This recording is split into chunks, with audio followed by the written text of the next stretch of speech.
Hello, everybody. Has everyone enjoying the world's worst staycation? My name is Christina Wong. I live in Los Angeles. I am a performance artist. At least I was one before this all happened. And uh, I've just been kind of keeping myself sane by trying to support the homeless community in my neighborhood. There's quite a large one. And I got two portalets put in. Sorry, people are texting me. I got two portalets put in Koreatown, and I got to see them today, and I felt like, is this what Frank Lloyd Wright felt like when he looked at his great masterpieces? Anyway, so I'm doing I as an artist, I've never had this preference to like break down what I think racist behavior is. I prefer to kind of address it more tongue in cheek and more playfully. But um, right now, I feel very concerned for a lot of Asian Americans and Asians around the world who have become the target of an uptick in hate crimes and just outright racism and harassment, and whose businesses and livelihood is being threatened by real life racism and xenophobia that has erupted because of coronavirus. So I have put together a list of 8 reasons why it is racist and dangerous for Trump to continually refer to COVID-19 and the coronavirus as the Chinese virus. All right, we ready? So there's no special editing or anything, but I'm just going to go through this list with you. Reason 1, this virus already has a name, coronavirus, or more specifically, COVID-19. Nobody is referring to it as the Chinese virus except for Trump. Certainly not the World Health Organization is not referring to it as the Chinese virus.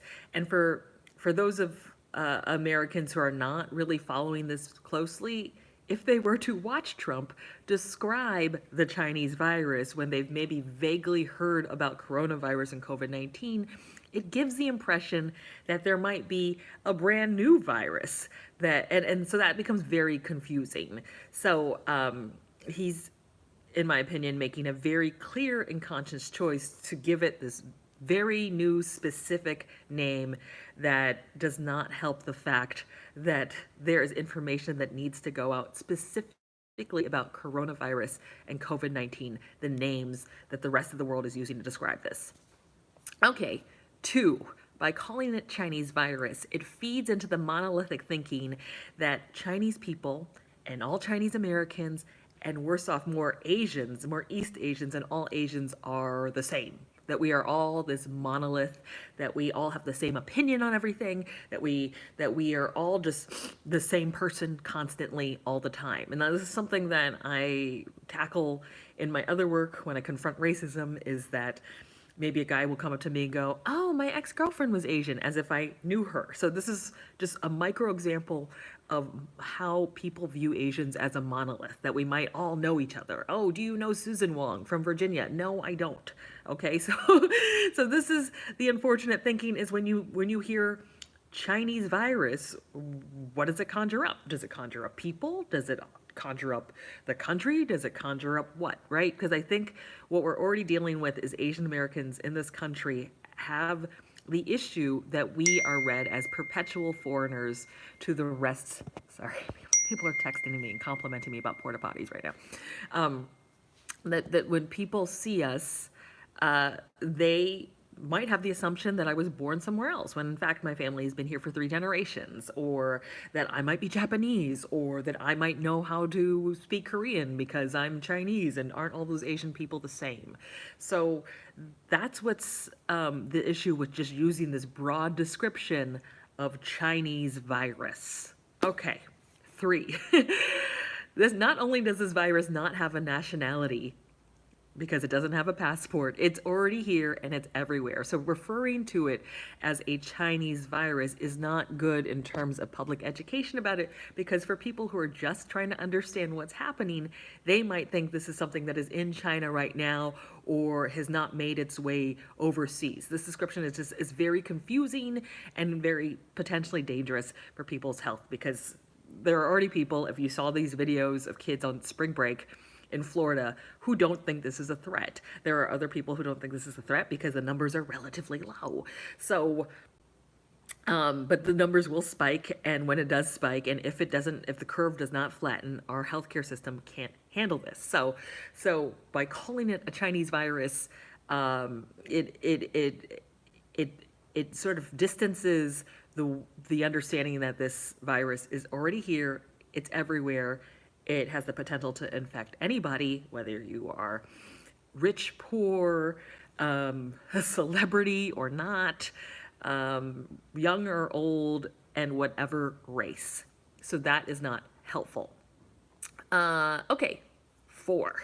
This is, I think, one of the more depressing things I'm coming across on social media. There has been an uptick in hate crimes and backlash against Asian American communities in the United States. Now, I've witnessed this in Koreatown. I've witnessed in Chinatown, where my office is that business is way down. But on top of that, I have heard personal accounts from friends who are Asian American, one friend who's Chinese in Germany, who have experienced weird stares and like upright people just like getting in their face, screaming at them as if, which is so weird because if you think someone has a disease, why do you come closer to them to attack them?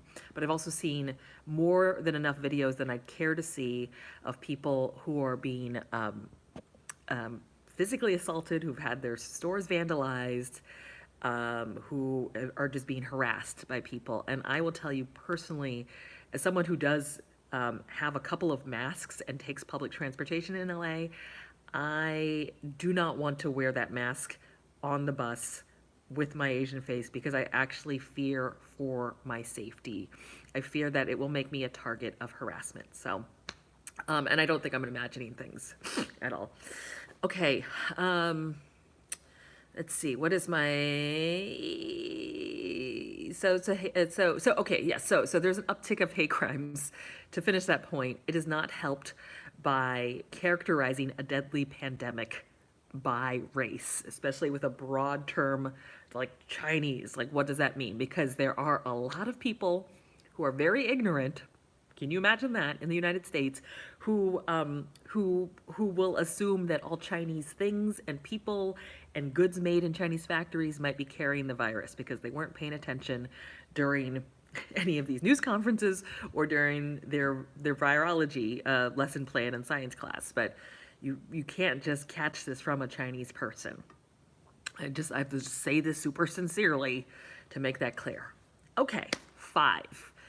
I want to counter this defense of, but we called it the Spanish flu, but we called it the German measles. Yes, there is such a thing as the Spanish flu, and it happened in 1918. There's a lot of really shitty things that happened in 1918 that we do not want to replicate. Women were not allowed to vote.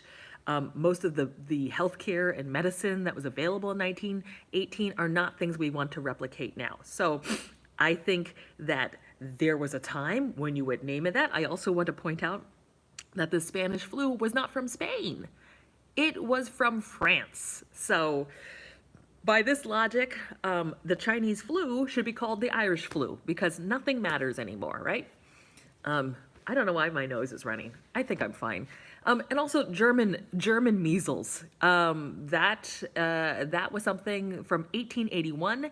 It did have a scientific name, rubella. It's not a great time for us to get nostalgic for the medical terminology and tactics of the 1920s, especially when we're talking about something that is already here and that is a pandemic. There are a lot of diseases, a lot of viruses around the world, and not all of them are attributed to a national origin. Okay, I also want to point out that while the original cases of this came from China, it actually came from a bat. So why don't we call it the bat flu, like we've called it the bird flu? All right, and why don't we stop shopping at buying Batman stuff? An idea. Okay, 6. Calling it the Chinese flu feeds into this idea of yellow peril. Now, yellow peril is a color metaphor that stems from the 1800s when the first Asian immigrants came into the United States, and it was a fear that East Asians were an existential danger and threat to the Western world. Now, if you think about the rhetoric that we're using right now to talk about this virus, which we are at war, a lot of politicians have been using that conjures the idea of a military war, and not necessarily a public health crisis kind of war. So when we are literally at war with a Chinese virus, it feeds this fear that Asians are perpetual foreigners who don't belong here, who are literally a virus that is infesting American shores. That Asians are un-American and are looking for ways to just destroy the American fabric by literally being a virus. So it's 1800s old school scary Asians racism all over again. Okay, number 7. I think there's no worse defense to something being racist when Trump has been confronted by reporters who say, why do you keep calling it this? There's an uptick in hate crime. He has been confronted. I've watched the press conferences. His defense, which is the worst defense when you're being confronted about being racist, is it's not racist. That's really super racist. If you are not able to acknowledge that what you are saying, or even acknowledge and he doesn't even acknowledge that this uptick in stuff is happening. He just kind of leaves it to a broad, they would agree with me. And no, I don't agree with you. It's a really shitty defense for being racist. And you should really listen to the people who are telling you, no, we are experiencing right now racism. We feel endangered. Please stop saying this. And yet he refuses to listen to it. Okay, 8. By calling it the Chinese virus, it falls in line with Trump's long history of bad, racist, and juvenile nicknames. So let us remember, if we can, that Trump is also the person who brought us nicknames like Pocahontas and MS-13 lover Nancy Pelosi and Ava Perón and Evita for AOC. So if we somehow for these, he is still this person who loves giving things terrible, minimizing nicknames. He didn't suddenly become a rogue anthropologist and decide that this would be this proper name for a virus. This is a very deliberate way for him to blame the complete mismanagement of this crisis and structural failure on some other entity outside of the United States. It's an election year. He wants to be reelected, and he knows that he is going to take heat for this. So if he can blame this on something outside of the United States that foreignly came here to attack us, all the better for all his followers and constituents to support him and go, it wasn't you not providing tests, it wasn't you thinking this would magically disappear in April, it was actually the Chinese that did this, and that's not true, and it's him creating more of a mess, and I have so much shit to say about it, but it's him creating a bigger mess than that, instead of dealing with the fact that there are not enough tests, that he called for dealing with this a little late in the game, and now he's going to be called on it. So okay, so those are those 8 things. Pass it on if it's useful for you. You can challenge me all you want. I will stand by this. It's completely racist. It's confusing, and it's very scary for us who, I'm in shelter in place, but I have been getting trolled by people who will just outright tell me I have the virus, or ask me why people in China had made this virus, as if I'm teleconference to people who did not make this virus. So anyway, all I can say is take the time to breathe, cook yourself a nice meal, check in on your loved ones, finish reading a book, and take care.